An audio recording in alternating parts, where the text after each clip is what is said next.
नमस्कार, grand news network में आप सभी का स्वागत है और मैं हूं आपके साथ सीमा। चलिए अब एक नजर डाल लेते हैं आज के बुलेटिन की खास खबरों की ओर। खबरों में आगे बढ़ने से पहले एक नजर आज की हेडलाइंस पर।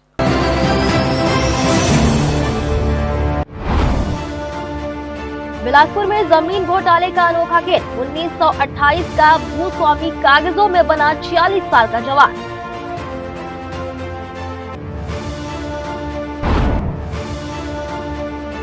नक्सली हमले में घायल जवानों की सुरक्षा पर हाईकोर्ट सख्त, संवेदनशील जिलों में पोस्टिंग पर लगाई रोक।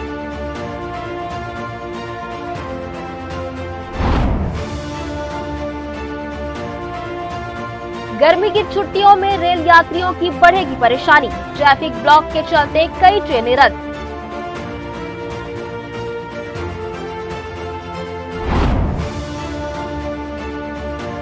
और बिलासपुर के गणेश नगर में मां महामाया का चमत्कारी दरबार, 250 साल पुराना है इतिहास।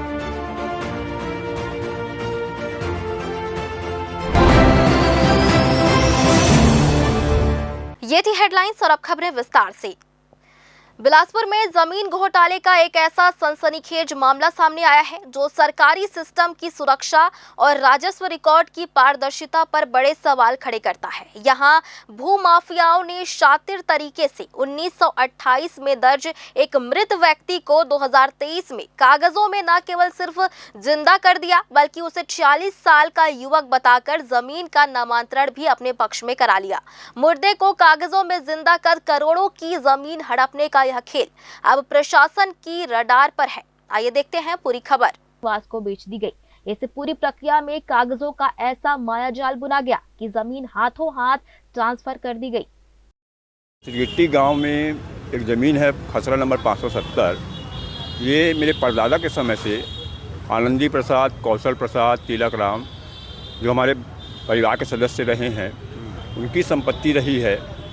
और अभी वर्तमान में कौशल प्रसाद सूर्यवंशी ऐसे किसी शख्स को खड़ा कर दिया गया और ब्राह्मण की ज़मीन होते हुए भी सूर्यवंशी के द्वारा ज़मीन को विक्रय किया गया। और विक्रय करने के बाद जो क्रेता विक्रेता दोनों छल कपट से अपने नाम पे नामांकित करवा लिए हैं। इसकी शिकायत एसडीएम साहब पास भी किए हैं। दोषियों को सज़ा मिले इसमें और हमको उम्मीद है कि एसडीएम साहब इसमें हमको न्याय प्रदान करेंगे। ये पूरी मिली भगत है, एक आपराधिक षड्यंत्र जैसे मामला है कि कौशल प्रसाद को सामने नहीं रखते हैं और वो पहचान ना उजागर हो कि ये कौशल प्रसाद सूर्यवंशी ही है कि कोई अन्य व्यक्ति है। तो ये रमेश पांडे बोल के व्यक्ति ने अपने नाम से पावर टानी लिया है। इसमें और उनके सहयोगी भी होंगे जिन्होंने मिलकर पहले मृत्यु प्रमाण पत्र हासिल किया। इसमें तिलक राम की मृत्यु हो गई है, आनंदी प्रसाद की मृत्यु हो गई है। ऐसा करते हुए उनका मृत्यु प्रमाण पत्र प्राप्त किया। फिर कौशल प्रसाद को भी नहीं खड़ा किया रजिस्ट्री में और रमेश पांडे हैं ये खड़े हुए हैं और इन्होंने रजिस्ट्री करवाई है। आपको एसडीएम साहब से पूरी उम्मीद है, उन्होंने निष्पक्ष जांच की बात कही है और ये पूरे फर्जीवाड़े में जो भी संलिप्त है उनमें कार्रवाई की बात उन्होंने की है। इस बड़े खुलासे के बाद राजस्व विभाग में हड़कंप मच गया है और मामले की जांच तेज कर दी गई है। एसडीएम बिलासपुर मनीष साहू का कहना है कि पूर्व में भी ऐसे मामलों पर कड़ी कार्रवाई हुई है और इस ताजा घोटाले की जांच पूरी होते ही दोषियों को बख्शा नहीं जाएगा। हालांकि यह मामला सिस्टम की एक बड़ी खामी को उजागर करता है कि कैसे सरकारी रिकॉर्ड में सेंध लगाकर पहचान बदली जा रही है। सवाल यह है कि क्या यह सब बिना किसी विभागीय मिलीभगत के संभव है। बिलासपुर का यह घोटाला सिर्फ एक धोखाधड़ी नहीं बल्कि एक बड़े संगठित नेटवर्क की ओर इशारा कर रहा है जो चुपचाप जमीनों की बंदरबाट कर रहा है। जगह ऐसे मामले संज्ञान में आए हैं, एक मंगला का, सिरगिट्टी का और एक तोरवा का संज्ञान में आया है जिसमें कार्रवाई करके उसका नामांतरण निरस्त किया गया है और पूर्व भूमि स्वामी जो एक्चुअल में भूमि स्वामी थे उनके नाम पे अभी दर्ज किया गया है। अभी एक मामला जो सिरगिट्टी का ध्यान में आया है उस पर कार्रवाई प्रक्रियाधीन है। सर, इसमें किस तरह किया जा रहा है? इसमें कुछ केस आया है जिसमें व्यक्ति की जगह कोई दूसरा व्यक्ति खड़ा होकर रजिस्ट्री कर देता है। इस तरीके की शिकायतें प्राप्त हुई हैं। इसमें क्या कार्रवाई की जाती है सर, क्या एक्शन लिया जाएगा फिर? हमारे स्तर से अभी उसमें कार्रवाई करते हुए केस दर्ज करके उसको नामांतरण निरस्त कर पूर्ववत किया जाता है। बाकी रजिस्ट्री कैंसिलेशन का है वो सिविल का मामला बनता है, तो इस संबंध में पक्षकार को जानकारी प्रदान की जाती है। सर कानूनी कार्रवाई भी होती है, एफआईआर भी दर्ज किया जाता है? हाँ, एफआईआर भी अभी दर्ज हुआ है। तोरवा का एक मामला था, इसमें एफआईआर दर्ज कर कार्रवाई की गई है, ताकि जो लोग ऐसा कार्य कर रहे हैं उसमें अंकुश लगे। इस तरह से जो घटा है नहीं, इसमें दो पक्षकारों के बीच का मामला होता है, तो उसके पक्षकार के द्वारा इसमें कार्रवाई करते हुए एफआईआर दर्ज कराया जाता है। अब बिलासपुर प्रशासन के सामने सबसे बड़ी चुनौती इस जालसाजी की जड़ों तक पहुंचना है, क्योंकि यह मामला साबित करता है कि सरकारी रिकॉर्ड की सुरक्षा में सेंध लगाना भू माफियाओं के लिए बेहद आसान हो चुका है।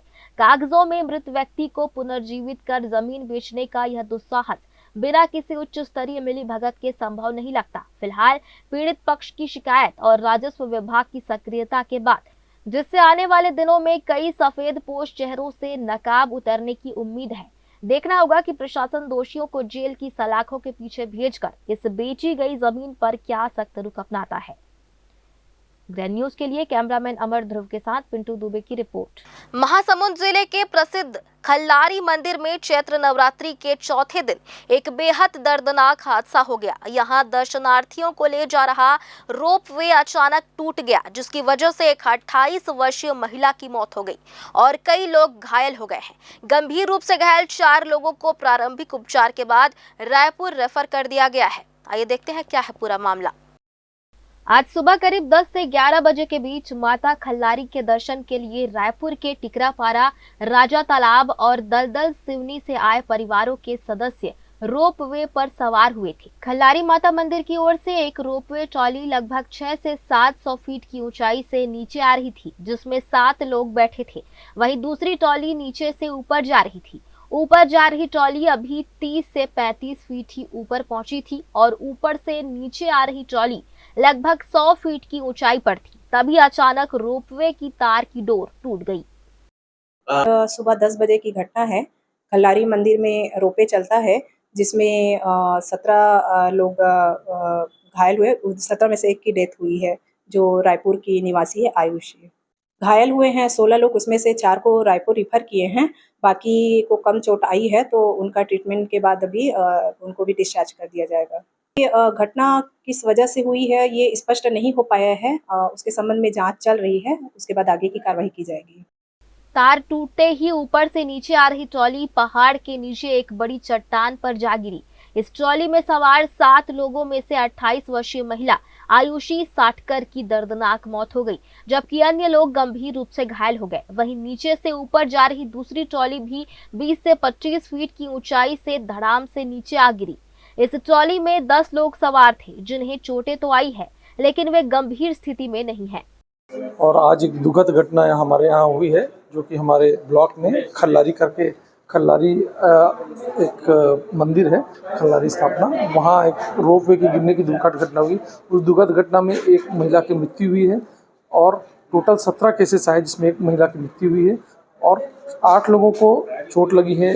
गंभीर चोट में से उसमें से एक व्यक्ति बहुत ही ज़्यादा गंभीर है और बाकी 4 लोगों के अस्थि भंग है, मतलब हड्डी टूटा हुआ है, परंतु वो बहुत ज़्यादा गंभीर स्थिति में नहीं है। बाकी 4 को छोटी हड्डियां टूटी हुई है और बाकी सबको माइनर कैजुअलिटी हुई है। जिन सबका इलाज किया गया है, जिनको माइनर कैजुअलिटी की थी और जिनकी छोटी हड्डियां टूटी, उनका भी इलाज करके उनको स्टेबल कर दिया गया है।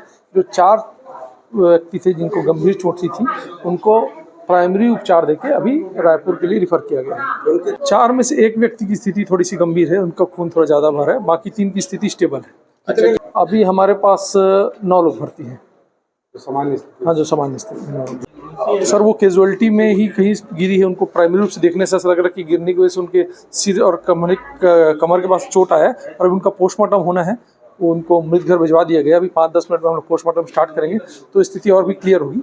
हालांकि चोट लगने से ही उनकी मृत्यु हुई है, परंतु कहाँ पर चोट किस किस जगह पर लगा है वो डिटेल हम अभी पोस्टमार्टम के बाद बता पाएंगे। इस भयानक हादसे के बाद पूरे मंदिर क्षेत्र में अफरा तफरी मच गई। तत्काल पुलिस, एम्बुलेंस और स्थानीय लोगों की मदद से सभी घायलों को सामुदायिक स्वास्थ्य केंद्र बाग बाहरा पहुंचाया गया, जहां से 4 गंभीर घायलों को बेहतर इलाज के लिए रायपुर रेफर किया गया है।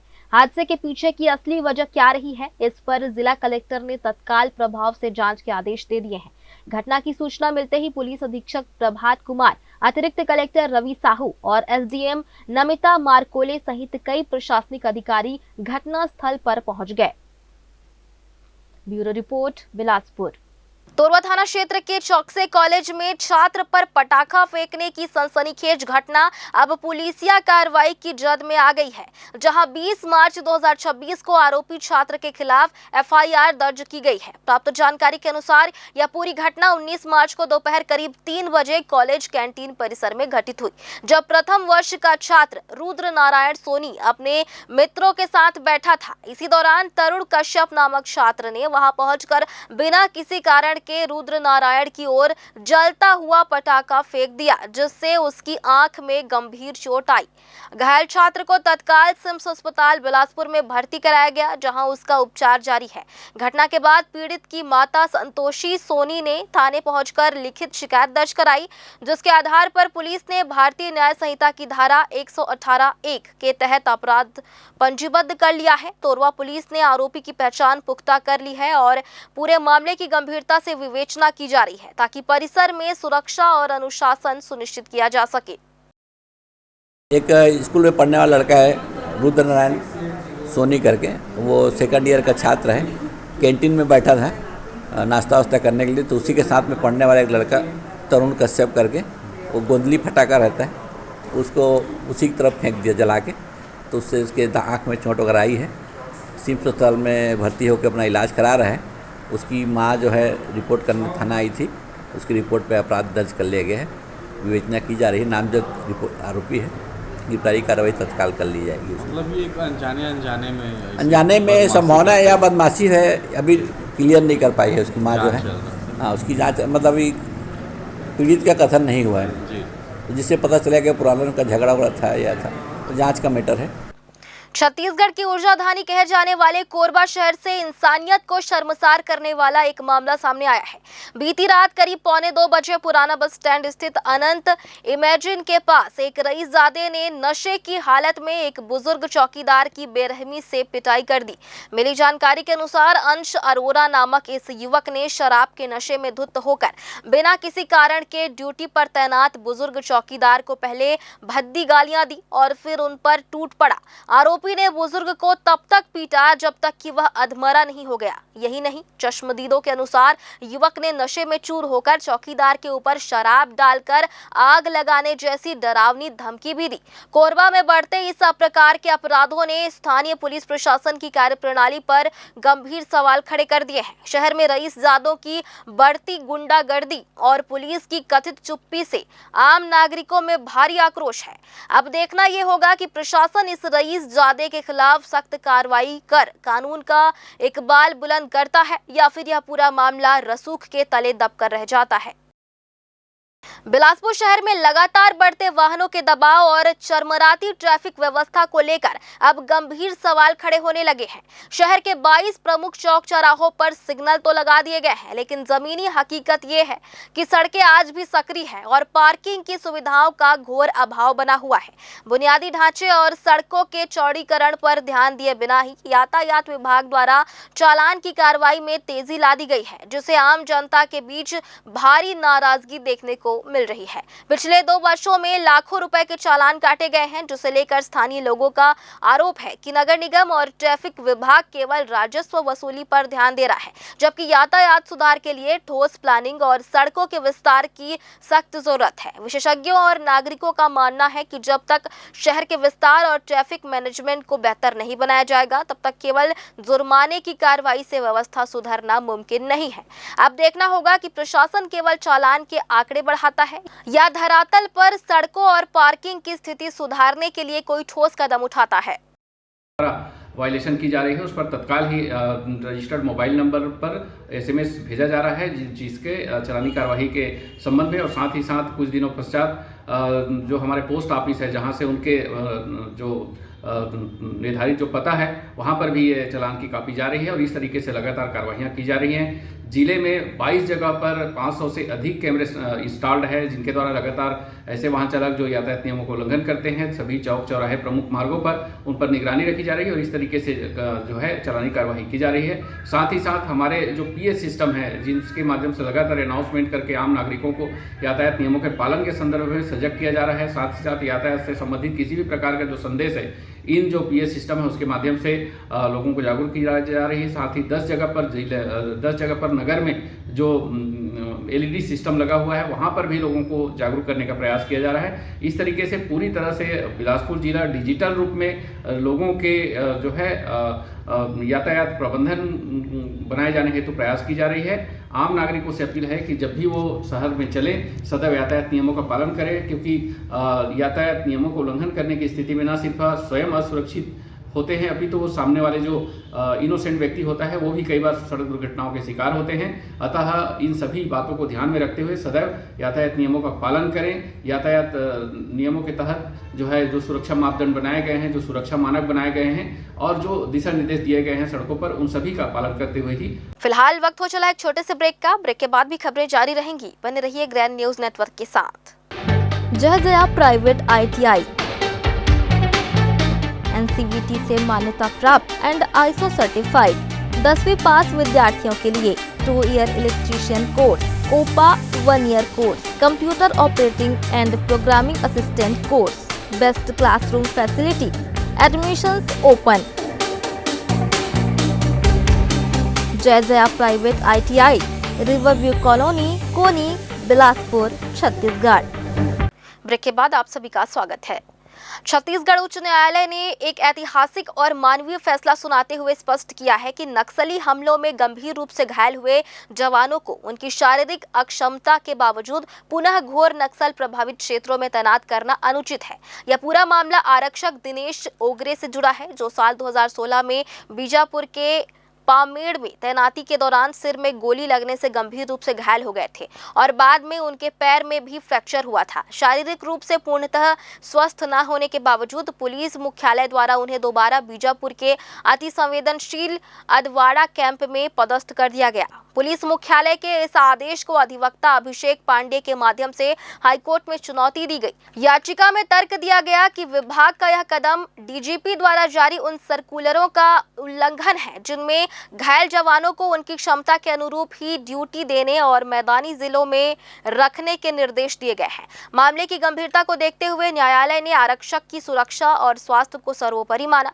कोर्ट ने पुलिस प्रशासन की कार्यप्रणाली पर कड़ा रुख अपनाते हुए अतिरिक्त पुलिस महानिर्देशक को निर्देशित किया है कि वे याचिकाकर्ता की मैदानी जिले में पदस्थापना के आवेदन पर तत्काल और सकारात्मक निर्णय लें।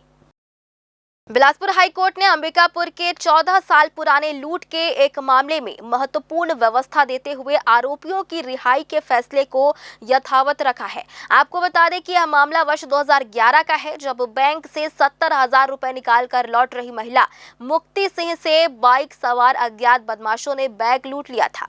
पुलिस जांच के बाद निचली अदालत ने 2018 में और सत्र न्यायालय ने 2019 में साक्ष्यों की कमी के चलते आरोपियों को दोष मुक्त कर दिया था, जिसे चुनौती देते हुए हाईकोर्ट में रिवीजन याचिका दायर की गई थी। इस पर सुनवाई करते हुए न्यायमूर्ति अरविंद कुमार वर्मा की एकल पीठ ने स्पष्ट किया कि जब 2 निचली अदालतें साक्ष्यों का सूक्ष्म परीक्षण कर आरोपियों को बरी कर चुकी है, तो रिवीजन के सीमित दायरे में तब तक हस्तक्षेप नहीं किया जा सकता जब तक कि कोई गंभीर कानूनी त्रुटि न हो।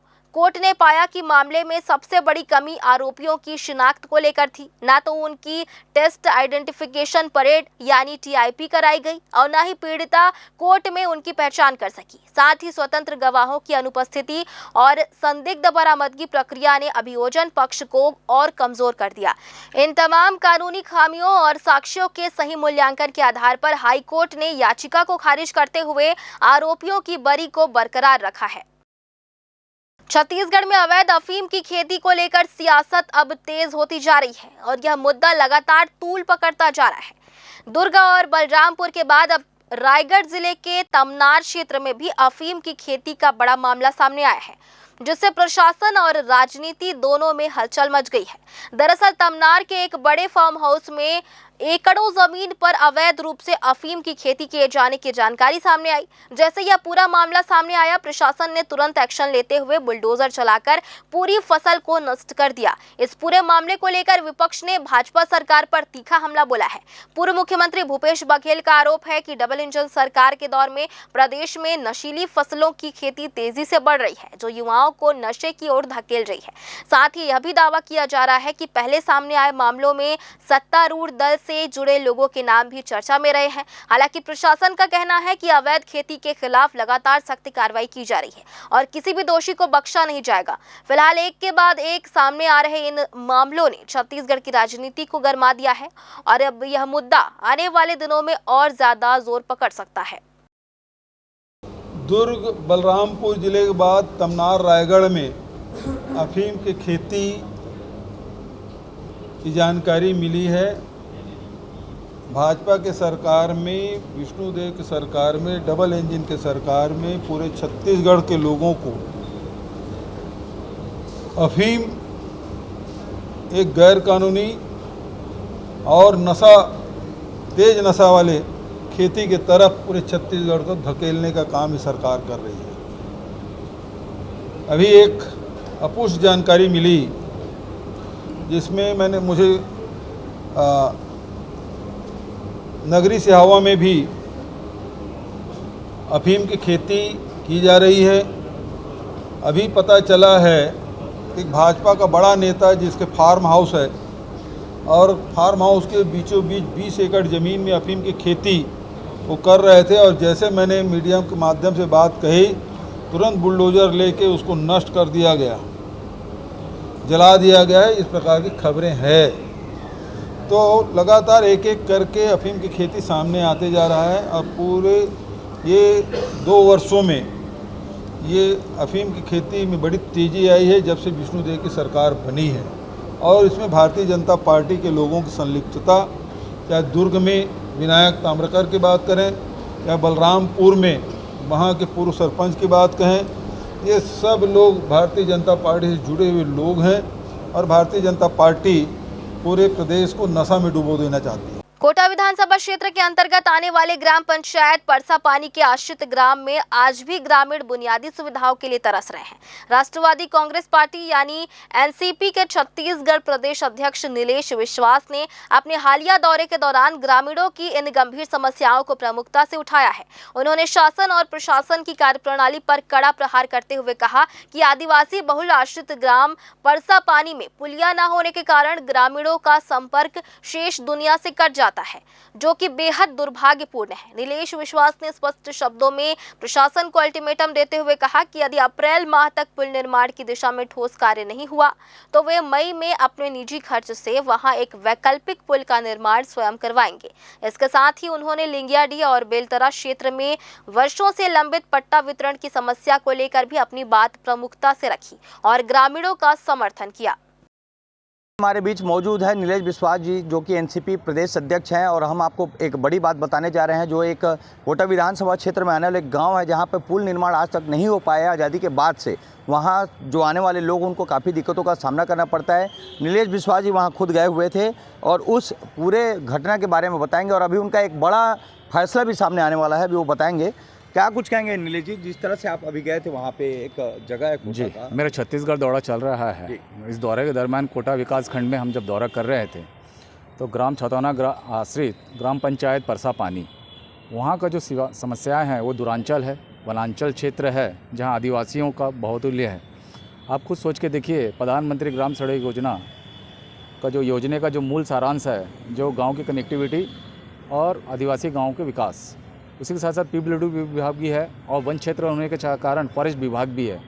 ये तीनों विभाग निष्क्रिय हैं, जहां वहां आज तक ग्रामवासी की परसा पानी की जो समस्या है मेन पुलिया का, वो आज तक निर्माण नहीं करा पाए। वर्तमान विधायक से भी आग्रह किया गया है, वर्तमान सरकार से भी आग्रह किया गया है, राष्ट्रवादी कांग्रेस पार्टियों के द्वारा और वहाँ के ग्राम पंचायत के सदस्यों के द्वारा। जानकारी मिल रही है कि आप वहां जब दौरे में गए थे तो आपको इतनी तकलीफ होगी कि आपने खुद एक निर्णय ले लिया कि एक टेम्पररी आप पुल बनाने की बात कर रहे थे। ये हमें जानकारी मिली है सूत्रों से, क्या ये सही है? जी, ये जानकारी एकदम सही है।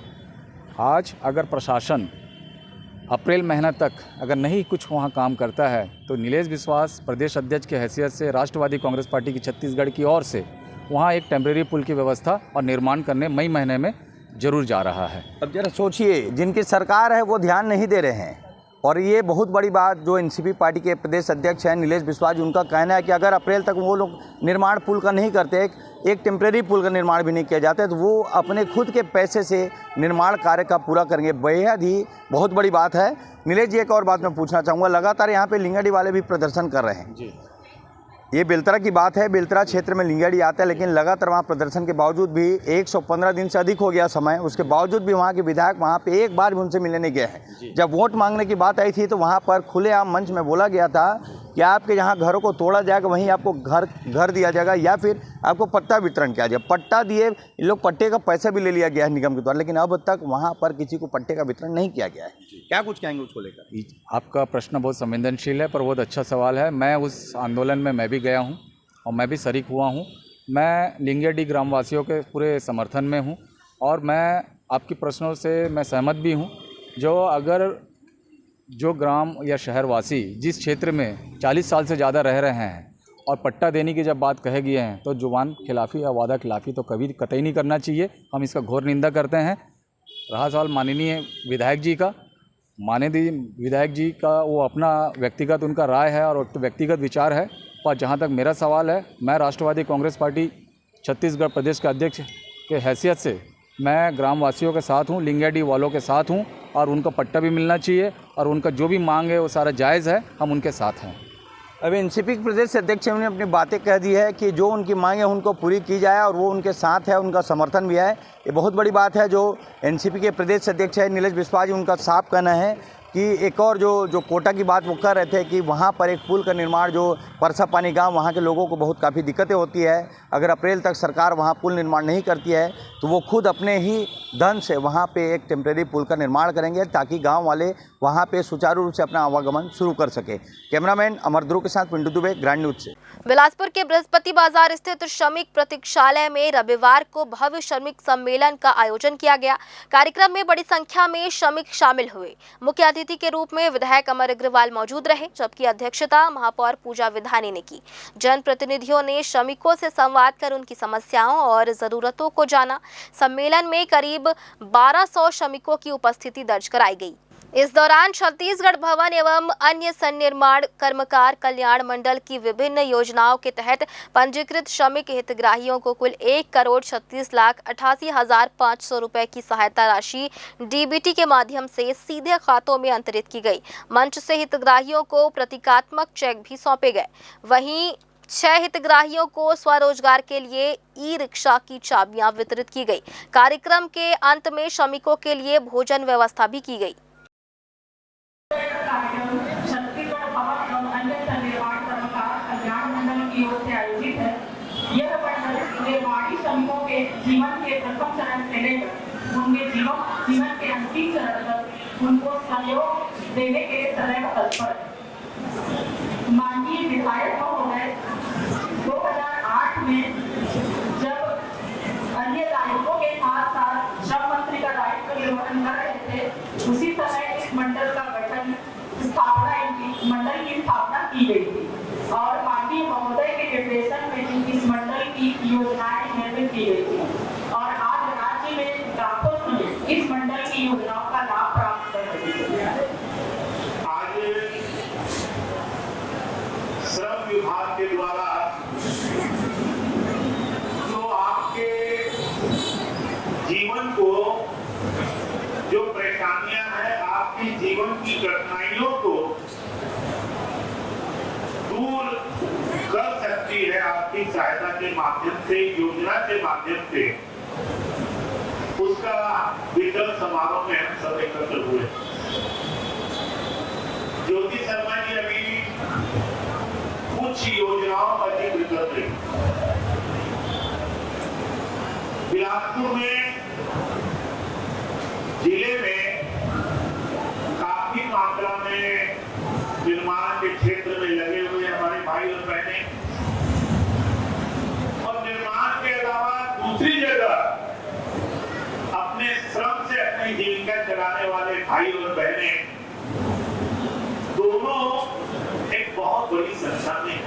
एक बार फिर से वक्त हो चला है एक छोटे से ब्रेक का। ब्रेक के बाद भी खबरें जारी रहेंगी, बने रहिए ग्रैंड न्यूज नेटवर्क के साथ। जहजया प्राइवेट ITI NCVT से मान्यता प्राप्त एंड ISO सर्टिफाइड 10वीं पास विद्यार्थियों के लिए 2 year electrician course, OPA 1 year course, computer operating and programming assistant course, best classroom facility, admissions open. Jayjaya private ITI, riverview colony, Koni, Bilaspur, Chhattisgarh. Break के बाद आप सभी का स्वागत है। मार्च, अप्रैल और मई के महीने में रेल यात्रियों के लिए परेशानी हो सकती है। दक्षिण पूर्व मध्य रेलवे के रायपुर मंडल में अधोसंरचना विकास कार्य के चलते कई ट्रेनों को रद्द करने का निर्णय लिया गया है। हाथबंद भाटापारा सेक्शन में रोड अंडरब्रिज निर्माण के अंतिम चरण में गर्डर डी लॉन्चिंग का कार्य किया जाना है, जिसके लिए ट्रैफिक सह पावर ब्लॉक लिया जा रहा है। इसके चलते 22 और 23 मार्च को कई यात्री गाड़ियों का परिचालन प्रभावित रहेगा। वहीं अप्रैल और मई में भी इसी तरह से ट्रेनों को रद्द किया गया है, जिससे यात्रा कठिन हो गई है। गोंदिया स्टेशन में वॉशेबल एप्रॉन को डिसमेंटल कर बैलेस्टेड ट्रैक में परिवर्तित किया जाएगा, जिसकी वजह से 4 से 26 अप्रैल तक 21 ट्रेनें प्रभावित रहेंगी। इनमें 14 ट्रेनें रद्द और 7 ट्रेनें गंतव्य से पहले समाप्त होंगी। वहीं 3 मई से लेकर 22 मई तक 28 ट्रेनें प्रभावित रहेंगी, जिनमें 10 ट्रेनें रद्द और 18 ट्रेनें गंतव्य से पहले समाप्त होंगी। रेलवे द्वारा जारी जानकारी के अनुसार 22 मार्च को Raipur Bilaspur, Bilaspur Gevra road Bilaspur, Bilaspur Raipur MEMU passenger सहित कोरबा रायपुर और रायपुर इतवारी पैसेंजर ट्रेनें रद्द रहेंगी। वहीं 23 मार्च को इतवारी रायपुर और रायपुर बिलासपुर मेमू पैसेंजर भी रद्द की गई हैं। इसके अलावा कुछ दिनों का परिचालन आंशिक रूप से प्रभावित रहेगा। झारसुगुड़ा गोंदिया मेमू पैसेंजर 22 मार्च को बिलासपुर में ही समाप्त होगी, जबकि गोंदिया झारसुगुड़ा मेमू पैसेंजर बिलासपुर से ही प्रारंभ की जाएगी। इस दौरान बिलासपुर और गोंदिया के बीच यह ट्रेनें नहीं चलेंगी। गौरतलब है कि गर्मी की छुट्टियों के दौरान ट्रेनों में यात्रियों की संख्या पहले ही काफी बढ़ जाती है। ऐसे में बड़ी संख्या में ट्रेनों के रद्द होने से यात्रियों को अपने गंतव्य तक पहुंचने में अतिरिक्त कठिनाइयों का सामना करना पड़ सकता है। रेलवे ने यात्रियों से यात्रा से पहले ट्रेन की स्थिति की जानकारी लेने की अपील की है। SECR में जो कैपेसिटी ऑगमेंटेशन या सेफ्टी के वर्क्स हो रहे हैं, इसमें जो कंस्ट्रेंट होती है उसमें जो नॉर्मल ट्रेन का ऑपरेशन होता है वो हो नहीं पाता। इसके वजह से हमें कुछ ट्रेनों को रद्द करना पड़ता है। तो अभी हमारे यहाँ जैसे 4th लाइन का कमीशनिंग है, ROB के वर्क्स है, या प्लेटफॉर्म पे जो एप्रन वर्क होता है उसका डिसमेंटलिंग है, इसको ध्यान में रखते हुए कुछ ट्रेनों का कैंसिलेशन किया गया है, जिसको हम लोगों ने time to time press releases भी दिए गए हैं। इसके अलावा सोशल मीडिया का यूज़ किया जाता है और लोगों के लिए जिनके टिक एडवांस बुक थे उसके कैंसिलेशन के लिए मैसेज भी भेजा जाता है। ग्रैंड न्यूज के लिए गोलू कश्यप के साथ राहुल ठाकुर की रिपोर्ट। छत्तीसगढ़ के बिलासपुर हाई कोर्ट ने कोरोना काल में अपनी जान जोखिम में डालकर सेवाएं देने वाले कर्मचारियों के हित में एक अत्यंत महत्वपूर्ण और दूरगामी फैसला सुनाया है। इसके तहत अब निजी संस्थानों के माध्यम से शासन के साथ संयुक्त रूप से कार्य करने वाले कर्मचारी भी भर्ती प्रक्रिया में बोनस अंकों के पूर्ण हकदार होंगे। यह पूरा मामला कोंडागांव निवासी सुनील मरकाम से जुड़ा है, जिन्होंने कोविड-19 महामारी के दौरान अजीम प्रेमजी फाउंडेशन और प्राथमिक स्वास्थ्य केंद्र के संयुक्त कार्यक्रम में अपनी सेवाएं दी थी, लेकिन स्वास्थ्य विभाग द्वारा फार्मासिस्ट भर्ती के दौरान उनके सेवा प्रमाण पत्र को अमान्य कर उन्हें 10 बोनस अंकों से वंचित कर दिया गया था। याचिकाकर्ता ने कोर्ट को बताया कि शासन के 7 दिसंबर 2021 के आदेशानुसार कोविड काल में 6 महीने निरंतर सेवा देने वालों को तृतीय और चतुर्थ श्रेणी की भर्तियों में बोनस अंक देने का प्रावधान था। बावजूद इसके उन्हें अपात्र घोषित कर दिया गया। मामले की गंभीरता को देखते हुए हाई कोर्ट ने स्पष्ट किया कि शासन के साथ मिलकर संचालित किसी भी कोविड कार्यक्रम में दी गई सेवा बोनस अंक के दायरे में आती है। इसी के साथ न्यायालय ने याचिकाकर्ता सुनील मरकाम को 60 दिनों के भीतर विधिवत नियुक्ति प्रदान करने का कड़ा आदेश जारी किया है। न्यायधानी बिलासपुर के सबसे व्यस्त व्यापारिक क्षेत्रों में से एक प्रताप चौक पर आज उस वक्त हड़कंप मच गया जब वहां स्थित एक कपड़े की दुकान में अचानक भीषण आग लग गई। मिली जानकारी के अनुसार आग की शुरुआत साक्षी फैशन कपड़े की दुकान से हुई, जिसने देखते ही देखते विकराल रूप धारण कर लिया।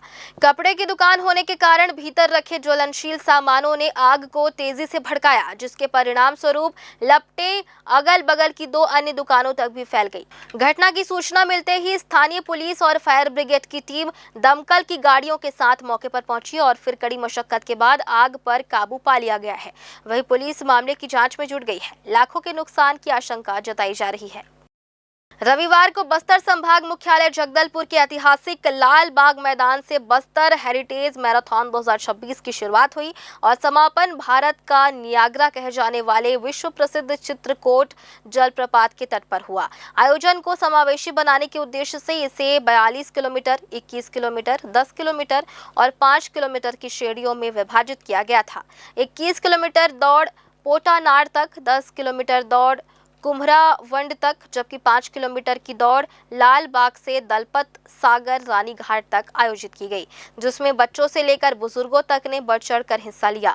खेल प्रतिभाओं को प्रोत्साहित करने के लिए प्रशासन द्वारा 25 लाख रुपए की आकर्षक इनामी राशि घोषित की गई थी। साथ ही स्थानीय धावकों को अंतर्राष्ट्रीय स्तर के खिलाड़ियों के साथ प्रतिस्पर्धा का अवसर देने हेतु बस्तर कैटेगरी का विशेष प्रावधान रखा गया और बस्तर जिले के निवासियों के लिए पंजीकरण पूर्णतः निःशुल्क रखा गया। विधायक किरण सिंह देव ने कहा कि बस्तर क्षेत्र में अबूझमाड़ हाफ मैराथन आयोजन के बाद बस्तर हेरिटेज मैराथन का आयोजन शांति, विकास और समृद्धि का नया अध्याय है। अब बस्तर में विभिन्न क्षेत्रों में विकास को गति दी जाएगी। इसी का एक प्रयास मैराथन का आयोजन है। इस अवसर पर सांसद बस्तर महेश कश्यप और चित्रकूट विधायक विनायक गोयल ने भी कार्यक्रम को संबोधित करते हुए मैराथन के विजेताओं को बधाई दी। समापन समारोह के अवसर पर वन मंत्री केदार कश्यप ने मैराथन के विजेताओं को बधाई देते हुए कहा कि समृद्ध और विकसित बस्तर बनाने के प्रयास के साथ बस्तर क्षेत्र में बस्तर हेरिटेज मैराथन 2026 का आयोजन एक मील का पत्थर साबित होगा। बस्तर बदल रहा है। बस्तर जो 4 दशक से अशांत क्षेत्र रहा, अब शांति का गढ़ बन रहा है। यहाँ के युवा खेल गतिविधियों के साथ ही देश के प्रतिष्ठित प्रतियोगी परीक्षाओं में भी सफल हो रहे हैं। शांति के इस माहौल में बस्तर मैराथन में देश विदेश के कई राज्यों और प्रदेश के अन्य जिलों तथा बस्तर संभाग के खिलाड़ी शामिल हुए। उन्होंने इस सफल आयोजन के लिए जिला प्रशासन को बधाई देते हुए भविष्य में पुनः भव्य आयोजन की आशा व्यक्त की। पहले केवल पूरा नहीं जाता था, आज तो यहाँ विकास की बयार बह रही है। जो यहाँ की प्राकृतिक और सांस्कृतिक सुंदरता है उसको विश्व पटल पर दिखाने के लिए और बस्तर को वर्ल्ड टूरिज्म मैप पे एस्टेब्लिश करने के लिए हेरिटेज मैराथन का आयोजन किया गया। इसमें राष्ट्रीय स्तर, अंतर्राष्ट्रीय स्तर और हमारे राज्य से लगभग 9,800 लोगों ने पंजीयन करा था और 42 किलोमीटर, 21 किलोमीटर, 10 किलोमीटर और 5 किलोमीटर के 4 चरणों में आयोजित इस रेस में बहुत ही उत्साह लोगों में दिखाई दिया और बहुत एक सकारात्मक मैसेज जो हम भेजना चाहते हैं कि हमारा बस्तर बहुत ही सुंदर है, यहाँ बहुत बदलाव आ रहा है और पहले जो भय का माहौल रहता था वो भी खत्म हो गया है। मैसेज देने के लिए हमने आयोजित किया था और बहुत ही पॉजिटिव रिस्पांस आया है। हमें उम्मीद है कि आगे हमारा बस्तर जो है टूरिज्म के रूप में एक हब के रूप में स्थापित होगा और नेशनल रूप पे, इंटरनेशनल रूप पे टूरिज्म हब बनेगा। मैराथन दौड़ पहली बार दौड़ लिया और इतना 5 किलोमीटर दूर दौड़ने का बहुत मेहनत की बात है और दौड़ लेने के बाद बहुत अच्छी बात है। अच्छा लग रहा है। यहाँ पे पहले के जीवन क्या फर्क है, पहले क्या था, क्या हुआ है? तो अभी मैराथन दौड़ अलग अलग बहुत फर्क जैसे लग रहे हैं। यहाँ सब कुछ सुविधा के साथ मैराथन दौड़ में भाग लिया। मिल रहा है। एक बार फिर से वक्त हो चला एक छोटे से ब्रेक का। ब्रेक के बाद भी खबरें जारी रहेंगी। बने रहिए ग्रैंड न्यूज नेटवर्क के साथ। जयजया प्राइवेट ITI NCVT से मान्यता प्राप्त एंड ISO सर्टिफाइड 10वीं पास विद्यार्थियों के लिए 2 year electrician course, OPA 1 year course, computer operating and programming assistant course, best classroom facility, admissions open. Jayjaya private ITI, riverview colony, Koni, Bilaspur, Chhattisgarh. Break के बाद आप सभी का स्वागत है। बिलासपुर के चुचुहिया पारा स्थित गणेश नगर में विराजमान मां महामाया देवी का मंदिर आज न केवल छत्तीसगढ़ बल्कि पूरी दुनिया के लिए अटूट आस्था का प्रतीक बन गया है।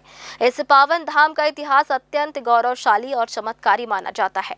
लोक मान्यताओं के अनुसार आज से लगभग 250 वर्ष पूर्व माता का अलौकिक स्वरूप एक प्राचीन परसा के वृक्ष से स्वयं प्रकट हुआ था, जिसके बाद एक छोटे से देवालय से आरंभ हुआ यह सफर आज एक भव्य और विशाल मंदिर परिसर के रूप में पल्लवित हो चुका है।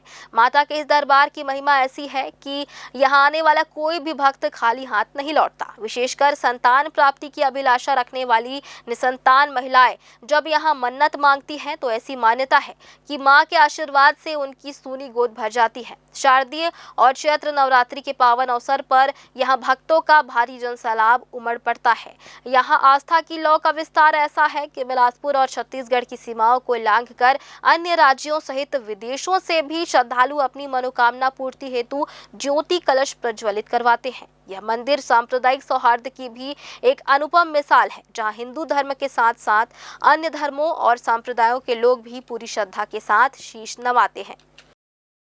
ऐसा पेड़ से निकलने वाली माता रानी की जन्मस्थली में अभी हम खड़े हुए हैं। हम बता दें आपको गणेश नगर चुचुहिया पार्क में मौजूद है, जहां पे महामाया के हम आपको दर्शन कराएंगे। आप पीछे देख सकते हैं मंदिर का भव्य प्रांगण रूप है। आपको माता रानी के दर्शन अच्छे से दिखाएंगे हम आपको। लेकिन यहाँ पर कुछ लोग भी यहाँ मौजूद है जो यहाँ श्रद्धा और भक्ति के साथ पूजा अर्चना करते हैं। कुछ लोग यहाँ पे हैं, वरिष्ठ भी हैं, बुजुर्ग भी हैं और छोटे बच्चे भी यहाँ मौजूद हैं। बात कर लेते हैं क्या कुछ विशेष है इस पूरे प्रांगण की, बताएंगे लोग यहाँ पे। पाल जी, क्या कुछ कहेंगे यहाँ पे? ये माता रानी जो है पेड़ से प्रकट हुई है, बताया जाता है बुजुर्ग 300 साल पुराना ये मंदिर है।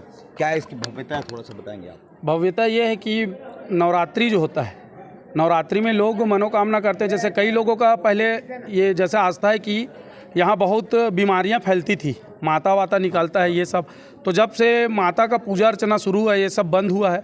और जिनका कई लोगों के बच्चा जैसे नहीं होता है तो यहाँ मनोकामना करने से ऐसे बहुत सारा प्रमाणित हुआ कि लोगों का बच्चा भी हुआ है। और कई लोगों का शादी वगैरह जैसे रुकता था तो ये मंदिर साक्षात प्रमाण है। जो लोग यहाँ सेवा दिया आज ठीक ठाक शादी उनकी हुई है, जोड़े बने हैं। और भी ऐसे अनेक इतिहास इस मंदिर से रहा है। और एक बार तो इस मंदिर में काली माता का पूजा होता था तो काली माता के मूर्ति में प्राण आ गया था, ऐसा भी प्रमाणित हुआ है। हम लोग सब छोटे छोटे थे। और मंदिर का इतिहास तो बहुत ही कुछ है।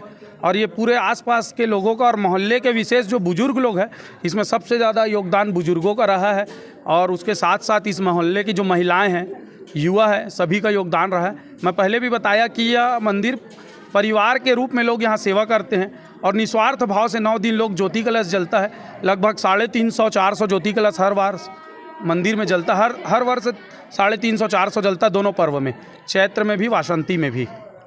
अब आपको बताना चाहूँगा ये मंदिर नहीं, यहाँ के रहने वाले लोगों का एक घर है जहाँ पे ये पूरे समुदाय के संप्रदाय के लोग रहते हैं। और इस पूरे मंदिर प्रांगण में अपने परिवार की तरह एक दूसरे के साथ सहयोग करते हुए इस पूरे पूजा अर्चना की जाती है माता रानी की। और सबसे बड़ी बात अभी पाल जी ने जो बताया है कि पहले चिकन पॉक्स, जिसे हम छोटी माता बड़ी माता का दर्जा देते हैं, स्मॉल चिकन पॉक्स, और जो होता था पहले चेचक बोलते हैं जिसको देहात गांव में, तो वो जब हुआ करता था तो यहाँ मंदिर में पूजा अर्चना की जाती थी, वो स्वस्थ हो जाते थे। दूसरी बड़ी बात इन्होंने एक और कही कि जिन माताओं की जिनके में मतलब गर्भ नहीं होता है, वो अगर यहाँ मनोकामना पूरी करने आए तो उनको उनके वंशज की प्राप्ति होती है। और भी कुछ यहाँ पे वरिष्ठ लोग खड़े, उनसे बात करते हैं। यहाँ पे मैंने सुना है कि यहाँ पे हर समुदाय के लोग आते हैं, चाहे वो कोई भी धर्म के हो, वो अपना आस्था के साथ दीप प्रज्वलित करते हैं। हाँ, यहाँ पर सभी धर्म के लोग आते हैं और ज्योति कलश जलाते हैं। और हमारे साथ ये भी है कि हमारे साथ जैसे ज्योति कलश निकलता है तो उसमें सभी धर्म के लोग हमारे साथ भी चलते हैं। जैसे हम विसर्जन करने गए और हमारे तो उसके हमारे साथ देते हैं पूरा। और साथ में जाते हैं, जैसे पहले हम बधवापार तालाब जाते थे, अभी तो मरीमाई जाते हैं। तो वहाँ भी हमारे कई ऐसे मुस्लिम समाज के भी हमारे मित्र हैं जो हमारे साथ भी चलते हैं, गाते बजाते जाते हैं। तो एक ज़बरदस्त दिव्य, अब आप समझ लीजिए कि 200, 300, 400 का अगर ज्योति कलश एक साथ निकलेगा तो कितना भव्य होता होगा। तो इस तरफ यहाँ का आरती भी बहुत मशहूर है। आरती आपने देखा होगा, यहाँ का आरती ज़बरदस्त करते हैं। यहाँ 1 घंटा लगता है करीब। और हनुमान जी और शंकर जी, माता जी का आरती गाते हैं, करीब पौन घंटा 1 घंटा लगता है। और सब झूम झूम के गाते हैं, तो बड़ा ही आनंददायक होता है। यही देखने के लिए काफ़ी दूर दूर लोग आते हैं, क्योंकि ऐसा आरती कभी बहुत कम होता है कि झूम झूम गाना बजाना। यहाँ का आपने देखा होगा, एक बड़ा मनोहर दृश्य रहता है। क्या नाम है आपका? पुनीत राम रचक। पुनीत राम जी ने बताया है कि केवल यहाँ की आरती को देखने के लिए लोग यहीं से नहीं, राज्य से भी बाहर के लोग आते हैं। बिलासपुर से अलावा जो लगे हुए राज्य हैं वहाँ से भी आते हैं। एक और सवाल आपसे था मेरा, यहाँ पर विदेशों से भी लोग दीप प्रज्वलित करते हैं। यहाँ पे माता रानी के जो आस्था और विश्वास का केंद्र जो बना हुआ है आपके यहाँ छुचुया पारा गणेश नगर का, क्या कुछ कहेंगे आप? अब ऐसा देखो, माता रानी की कृपा तो सबके ऊपर है, जिसके ऊपर कृपा रहेगा वो तो आएंगे ही। शहर के काफ़ी लोगों का भी यहाँ ज्योति कलश जलते हैं, जैसे अनिल टा का हुआ, कमल नरसिंह का हुआ और बहुत लोगों का, अशोक अग्रवाल का हुआ है। अब उनका भी सहयोग है। पूरा गणेश नगर, शंकर नगर, सारे लोग मिल के हम लोग यहाँ का भव्य पूजा करते हैं। अब मैं आपको प्रूफ दिखाता हूँ आप लोगों को कि यहाँ पे हर एक धर्म के लोग आते हैं और यहाँ पे दीप प्रज्वलित करते हैं, महामाया के दर्शन करने आते हैं। वहाँ पे आप जूम करा देखिए, श्री हनीफ भाई और उनके पिताजी के नाम लिखा है वहाँ पे, आप देख सकते हैं गणेश नगर मोहम्मद रफ़ीक करके। अब ये आपको दिखा दूँगा मैं, और ये बहुत बड़ी बात है, उपलब्धि है ये हमारे इस शहर के लिए कि माता रानी का 300 साल पुराना मंदिर, अधिक भी हो गया होगा, जानकारी स्पष्ट मुझे नहीं है, लेकिन जहाँ तक जानकारी मिली है 300 साल से अधिक पुराना मंदिर है। और यहाँ पे भव्यता के साथ भजन कीर्तन, भव्य पूजा अर्चना यहाँ पे की जाती है। श्रद्धालु भव्य संख्या में यहाँ पे आते हैं और हर वर्ष प्रत्येक बार यहाँ पे जो ज्योति कलश होता है वो बढ़ता जाता है। और बहुत बड़ी शुभकामनाएं देता हूँ मैं आप सभी प्रदेशवासियों को कि हमारे बिलासपुर की पावन धरा में एक और महामाया माता का जो ये छुचुया पारा गणेश नगर का प्रांगण है, भव्य और अलौकिक मंदिर है, इसका दर्शन आप करिए और लाभान्वित कीजिए। कैमरामैन अमर ध्रुव के साथ पिंटू दुबे, ग्रैंड न्यूज से। चैत्र नवरात्रि के चौथे दिन ऐतिहासिक नगरी रतनपुर पूरी तरह भक्ति और श्रद्धा के रंग में डूबी नजर आई। विश्व प्रसिद्ध मां महामाया देवी के मंदिर में सुबह से ही श्रद्धालुओं की लंबी कतारें लगी रहीं और जय माता दी के जय घोष से पूरा वातावरण गुंजायमान हो उठा। इस पावन अवसर पर मां महामाया के कुष्मांडा रूप की विधि विधान से पूजा अर्चना की गई। ऐसी मान्यता है कि मां कुष्मांडा अपने भक्तों के समस्त कष्टों का नाश कर उन्हें सुख, समृद्धि और आरोग्य का आशीर्वाद प्रदान करती है। इसी अटूट आस्था के साथ हजारों श्रद्धालु दूर दराज से पहुंचकर मां के दरबार में अपना शीश नवाते नजर आए। ने विधिवत पूजा अर्चना कर अपने परिवार की सुख शांति की कामना की। तो ये मां की कृपा है उन शक्ति का कि जो यहाँ साक्षात मां महामाया प्रादुर्भूत हुई है रतनपुर की नगरी में। ये शक्ति स्वरूप है और शक्ति स्वरूप इस कारण है कि माँ सती जी जब अपने देह को त्याग दी तब भगवान शंकर जी उनके पार्थिव शरीर को लेकर के घूमने लगे, विचरण करने लगे। उस समय पूरा ब्रह्मांड भगवान भोलेनाथ जी के क्रोध से जलने लगा। भगवान विष्णु जी आकर के उस पार्थिव शरीर को छिन्न भिन्न करते हुए अपने चक्रों से उसको अलग करने लगे और जहाँ जहाँ उनका अंग पतन हुआ वहाँ माता जी शक्ति स्वरूपा जो है प्रकट हो। अब कहते हैं नवरात्रि जो मनाते हैं 9 दिन, तो क्यों मनाते हैं? तो संसार में 9 ग्रह, ये जो 9 ग्रह जो कि पूरे विश्व को अपने अंदर समेटा हुआ है और उन्हीं का शासन चलता है, तो उन्हीं को नियंत्रण करने के लिए ये माता जी 9 दुर्गा रूप में, 9 स्वरूप में यहाँ पे प्रकट हुई है। तो आज चौथा दिन है माँ जी का कुष्मांडा स्वरूप में। तो आज माता जी चौथे दिन में कुष्मांडा स्वरूप में दर्शन यहाँ हो रहा है माँ महामाया के दरबार में। लाखों श्रद्धालु आते हैं, अपने अपने मन उनकी जो भी इच्छा होती है उनकी सबकी मनोकामना माता जी पूरी करती रहती है। जो सुबह से लोगों का आना जाना दर्शनार्थियों का जो लगा रहता है वो रात मंदिर पट बंद होने तक 12 बजे तक लाइन लगी रहती है और लोग आते रहते हैं। माँ यहाँ इनका चमत्कार क्या कहा जाए, लोग दर्शन करने वाले खुद जानते हैं कि इनका चमत्कार क्या है। क्यों?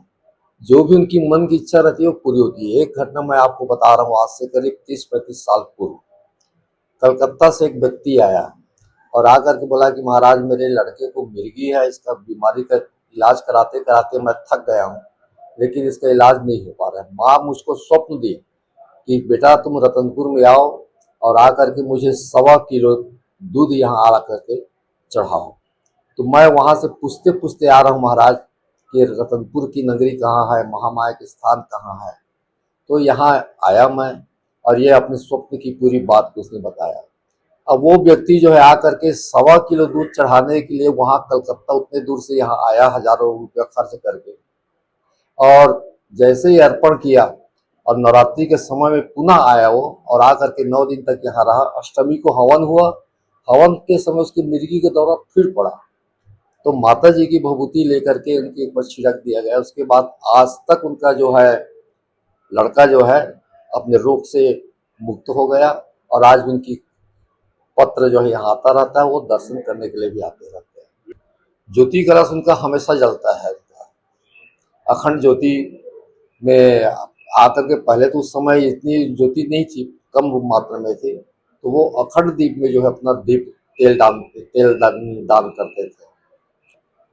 मंदिर का निर्माण वैसे कहा जाए इतिहास के रूप में तो राजा रत्नदेव हुए थे, उन्हीं को स्वप्न में माता जी दर्शन दी, तो राजा ने जो है भक्ति भाव से प्रेरित होकर के माता जी का वहाँ पे मंदिर बनवाया। मंदिर बनवा करके जो माता जी की मूर्ति प्रकट हुई थी, माता जी के कथनानुसार उस स्थान को खुदवा करके ला करके यहाँ पे स्थापित किए। माँ यहाँ पे 3 स्वरूप में है, महाकाली, महालक्ष्मी और महासरस्वती। लेकिन लोगों का दर्शन महालक्ष्मी और महासरस्वती के रूप में होता है। महाकाली जो है लुप्त है, उसकी बहुत लंबी एक इतिहास है। संक्षेप में यही है कि माँ काली जी यहाँ से उठ करके कलकत्ता में जाकर के निवास करती है, वहाँ उनका दर्शन होता है। श्रद्धालुओं की इस भारी भीड़ को देखते हुए मंदिर ट्रस्ट और जिला प्रशासन द्वारा सुरक्षा, ट्रैफिक नियंत्रण, स्वच्छता, पेयजल और स्वास्थ्य सेवाओं के बेहद पुख्ता इंतजाम किए गए हैं। चप्पे चप्पे पर पुलिस बल की तैनाती और सुव्यवस्थित व्यवस्था के चलते श्रद्धालुओं को सुगम दर्शन का लाभ मिल रहा है। नवरात्रि के चौथे दिन रतनपुर में उमड़ी यह असीम आस्था दर्शाती है कि मां महामाया और भैरव बाबा के प्रति भक्तों का विश्वास कितना अटूट है। आने वाले दिनों में श्रद्धालुओं की यह संख्या और भी बढ़ने की पूरी संभावना जताई जा रही है। मेरा नाम रीना गोस्वामी है, मैं भाजपा जिला मंत्री हूँ, महिला मोर्चा जिला मंत्री के पद में मैं हूँ अभी। और इस महामाया देवी के दर्शन करने हम आए हैं और ये महामाया देवी जी की जो आस्था और विश्वास जो हम पे बनी हुई है, एक अटूट संबंध हम लोग का एक माँ से।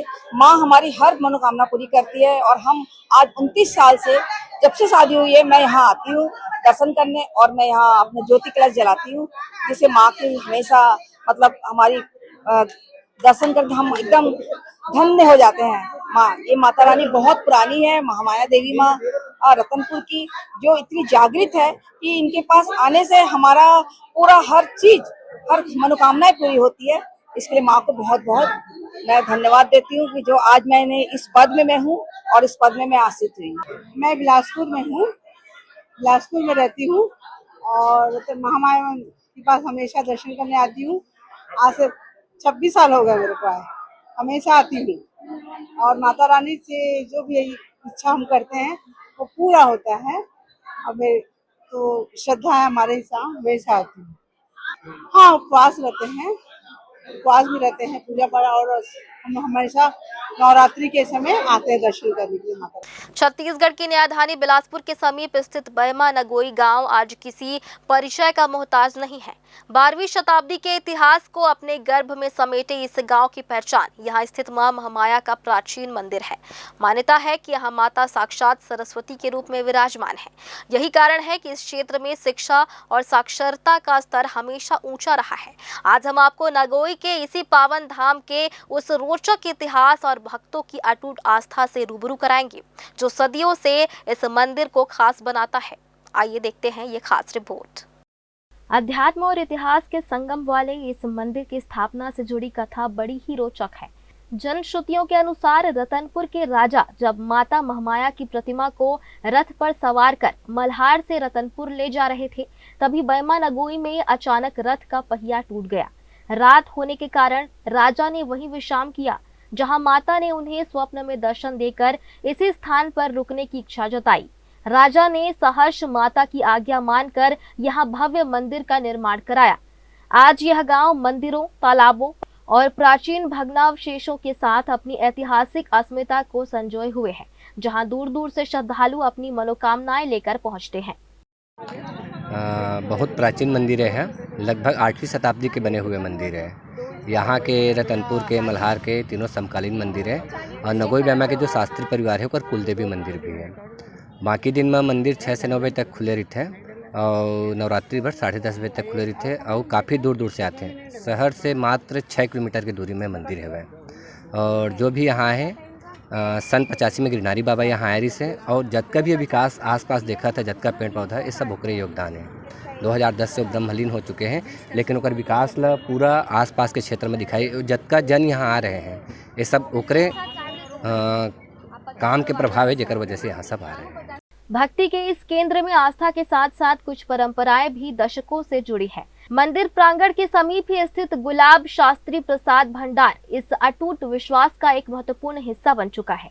शास्त्री परिवार द्वारा संचालित इस दुकान की शुरुआत साल 1985 में हुई थी, जो आज भी निरंतर अपनी सेवाएं प्रदान कर रही है।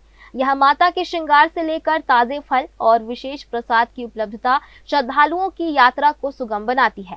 लगभग 4 दशकों से यह प्रतिष्ठान न केवल भक्तों को पूजन सामग्री उपलब्ध करा रहा है, बल्कि मंदिर की जीवंत संस्कृति और ग्राम नगोई की पहचान का एक अभिन्न अंग बन गया है।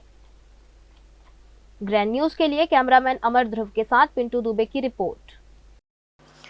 छत्तीसगढ़ की आस्था और रहस्यों से जुड़ा निरई माता मंदिर एक बार फिर चर्चा में है। धमतरी जिले के सिहावा विधानसभा क्षेत्र अंतर्गत मगर लोड ब्लॉक के अंतिम छोर पर ग्राम मोहेरा के समीप एक गांव के पास निरई पहाड़ी पर स्थित इस मंदिर में चैत्र नवरात्रि के पहले रविवार को यानी 22 मार्च को हजारों श्रद्धालुओं की भीड़ उमड़ पड़ी।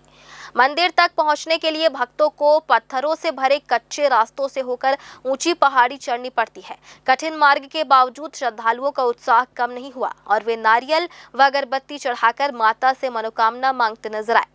निरई माता मंदिर की सबसे बड़ी विशेषता ये है कि यहाँ का दरबार साल में केवल एक बार चैत्र नवरात्रि के पहले रविवार को ही खुलता है, वह भी सुबह 4 बजे से 9 बजे तक, यानी मात्र 5 घंटे के लिए। इस दौरान दूर दूर से श्रद्धालु दर्शन के लिए पहुंचते हैं। साथ ही मंदिर से जुड़ी मान्यता के अनुसार यहाँ चैत्र नवरात्रि में प्रज्वलित होने वाली ज्योति बिना तेल के लगातार 9 दिनों तक जलती रहती है। यह रहस्य आज भी लोगों के लिए कौतूहल का विषय बना हुआ है। मंदिर की परंपरा के अनुसार यहाँ महिलाओं के प्रवेश पर रोक है। केवल पुरुष ही मंदिर में प्रवेश कर पूजा अर्चना कर सकते हैं। महिलाओं द्वारा प्रसाद ग्रहण करना भी वर्जित माना जाता है। यहाँ अन्य देवी मंदिरों की तरह सिंदूर, कुमकुम या श्रृंगार अर्पित नहीं किया जाता। श्रद्धालु केवल नारियल और अगरबत्ती चढ़ाकर माता की पूजा करते हैं। स्थानीय मान्यताओं के अनुसार मनोकामना पूर्ण होने पर श्रद्धालु बकरों की बलि अर्पित करते हैं। यह परंपरा वर्षों से चली आ रही है। ग्रामीणों का कहना है कि मंदिर परिसर में पवित्रता का विशेष ध्यान रखा जाता है। शराब सेवन या अनुचित आचरण के साथ प्रवेश करने वालों को माता के प्रकोप का सामना करना पड़ सकता है। निरई माता मंदिर आस्था, रहस्य और परंपराओं का अद्भुत संगम है, जहां श्रद्धालुओं का विश्वास है कि सच्चे मन से मांगी गई हर मुराद पूरी होती है। हमारे पुरखा लोग गांव हिसाब से पूजा कर रहे थे और हम लोगों को ये था कि जब हमारे पूर्वज पूजा करके आए और यहाँ की मन्नत है तो धीरे धीरे बढ़ते गए और आज के दिन में यहाँ एक दिवसीय मेला का आयोजन होता है चैत्र नवरात्रि के 10 रविवार के, और पान नवरात्रि में ज्योति कलश भी जलाया जाता है। और इसकी जो महिमा है बहुत पुरानी महिमा है और कई लोग मेरे से जवाब लिए कि माता लोग यहाँ क्यों नहीं आते। माता लोगों का एक माता जी की कहानी है। पुजेरी पूर्व में पुजेरी था, बहुत पहले हम लोग नहीं जानते, हमारे दादा परदादा भी उसको नहीं जानते। तो जंगल में कहीं खेत था, वहाँ पहले की जगह में पुजारी जो है तो वहाँ शेर की बैल बनाते थे और उसकी जो लाठी है सरपटी था। और कहीं न कहीं जैसे खेती किसानी करते थे तो बीच में झगड़ा हुआ माता के साथ में और पुजेरी के पत्नी के साथ में कि माता जो है पुजेरिन के वेश बना करके पुजेरी को खाना खिलाते थे। और जब पुजेरिन को शक हुआ कि मैं जो खाना लेता हूँ उसे पुजेरी नहीं खाते हैं तो कौन इसको खाना खिलाते हैं। पुजेरी को पुजेरिन पूछा कि मेरे जो खाना है मैं तो अभी खा लिया हूँ, अभी खाया हूँ, आप ही तो खवाए हैं, ऐसे बोले। तो पुजनिन को शक हुआ, तो पुजनिन है एक रोज की बात है, झाड़ में छुप करके देख रहे थे। जैसे ही माता जी पुजारी को खाना खिला रहे थे, उसी समय पुजनिन जो है उसके बाल खींच लिए और दोनों में झगड़ा हुआ। तो उस दिन से माता जो है निरई माता है, तो पुजनिन को श्राप दे दी कि आज के बाद मेरे स्थान में या मेरे जगह में महिलाओं का वर्जित है, और साथ ही साथ अपने चूड़ी है, लाली बंधन है, इसको भी माता जी है तो त्याग दिए। इसी कारण से यहाँ की जो पूजा पद्धति है, यहाँ चूड़ी लाली बंधन गुलाब नहीं चलते हैं। जैसा कि कुछ लोगों को मान्यता है कि यहाँ जो माता है जो है दीप प्रज्वलित के रूप में, एक दिव्य ज्योति के रूप में विराजमान है, ये कहाँ तक सही है? जी, ये हमारे पुरखा लोग भी बताते हैं कि हकीकत में जलते हैं, और दीप जो प्रज्वलित होता है नवरात्रि, दोनों नवरात्रि के चालू होता है, और पहाड़ी में माता के स्थान में दीप जलना चालू हो जाते हैं।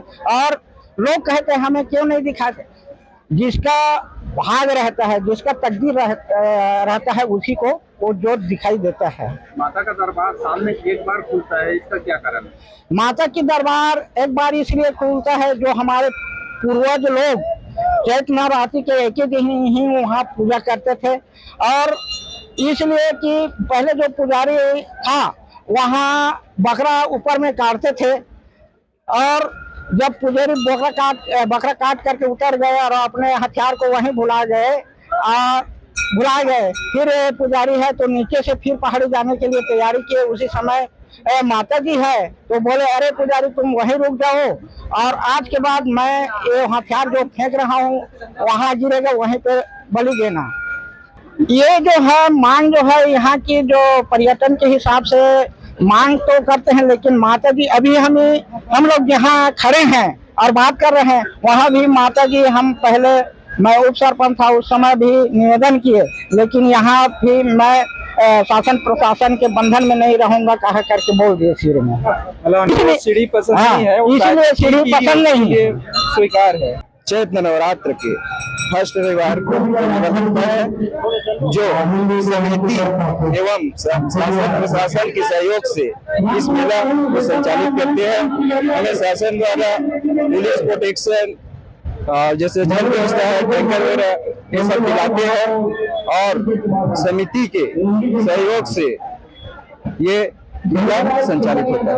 अभी शासन प्रशासन द्वारा इसके विकास के लिए क्या क्या तैयारी की जा रही है, क्या क्या निर्माण किया जा रहा है? इसके लिए जो इसका आंगन है माता का मंदिर परिसर, उसको कांक्रीटीकरण, और एक यहाँ पे बोर खनन का भी आश्वासन मिला है। कलेक्टर महोदय आया था यात्रा के संबंध में जानकारी लेने के लिए, तो हमें आश्वस्त किया है कि यहाँ पे जो काम जल्द से जल्द होगा, और एक हाई का भी होगा, ऐसे आश्वासन दिया। कहाँ से पूरे छत्तीसगढ़ के कोने कोने से, और अन्य प्रांत जैसे पड़ोसी राज्य उड़ीसा हो गया, आपका आंध्र प्रदेश, गुजरात, बिहार, मध्य प्रदेश, सभी राज्य से यहाँ आते हैं। राजधानी बिलासपुर के जोरापारा सरकंडा क्षेत्र में सामाजिक समरसता और एकजुटता का एक अनूठा उदाहरण देखने को मिला है, जहां आयोजित भव्य गोंडवाना सामूहिक विवाह समारोह में कुल 21 जोड़े पवित्र परिणय सूत्र में बंधे। यह आयोजन केवल एक विवाह समारोह नहीं था, बल्कि गोंडवाना समाज की समृद्ध संस्कृति और परंपराओं के संरक्षण के लिए आयोजित संस्कृति माला महायज्ञ का एक अहम हिस्सा था। आइए देखते हैं पूरी खबर। गोंडों में हिंदू उत्तराधिकार अधिनियम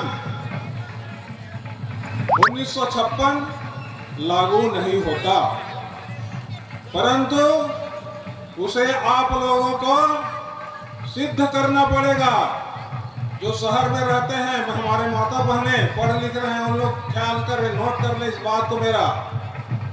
अगर आपने कोर्ट में पूछ दिया कि किस धर्म को मानते हैं, आप कहेंगे कि मैं जो है इस धर्म को मानता हूँ, किस देवता को आप पूजा पाठ करते हैं, तो मैं इस देवता को पूजा का पाठ करता हूँ, तो फिर वहाँ पर फिर आप जो है असफल हो जाएंगे। आपको गौंड नहीं माना जाएगा, भले ही आप गौंड में जाति में हो, मगर अगर हम अपने धर्म संस्कृति रीति रिवाज को सिद्ध नहीं कर पाए तो आप जो है गौड़ नहीं कहलाएंगे। ये हमारा ये गौड़ समाज का सामूहिक विवाह का कार्यक्रम है और हमारे गौड़ समाज के इस सांस्कृतिक मेला में विशेष तौर से बिलासपुर में हो रहा है।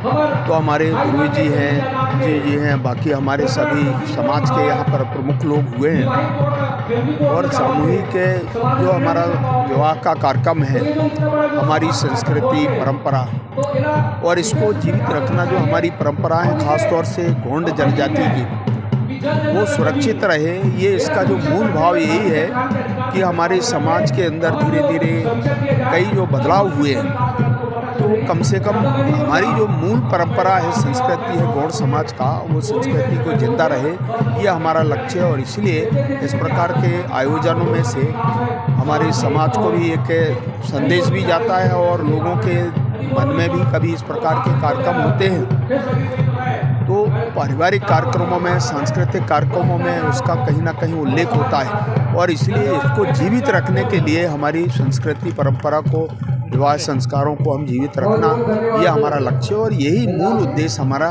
इस सामूहिक शादी का गौड़ समाज के द्वारा जो आयोजित किया जाता है उसका मूल उद्देश्य ही है। आज बिलासपुर में ये कार्यक्रम को बहुत भव्यता के साथ में हमारे गुरुजी ने, बाकी हमारे सभी लोगों ने मिलकर के इस कार्यक्रम को संपन्न कर रहे हैं। कल सामूहिक रूप से शादी का कार्यक्रम संपन्न होगा 22 तारीख को, पर चूँकि आज कल मेरी बैठक है, सामाजिक की बैठक है और इसीलिए मैंने निवेदन किया था गुरुजी से कि मैं 21 तारीख को कुछ समय के लिए जरूर आऊँगा, आप लोग 22 तारीख को करें और ये दोनों दिन ये कार्यक्रम चलता रहेगा। कार्यक्रम गौड़ समाज भूमिकाल से किया गया है और क्या बोलते हैं और सामूहिक विवाह का आयोजन किया गया है। आज हमारे बिलासपुर शहर में गुड़वाना महोत्सव और संस्कृति का कार्यक्रम बड़े धूमधाम से मनाया जा रहा है।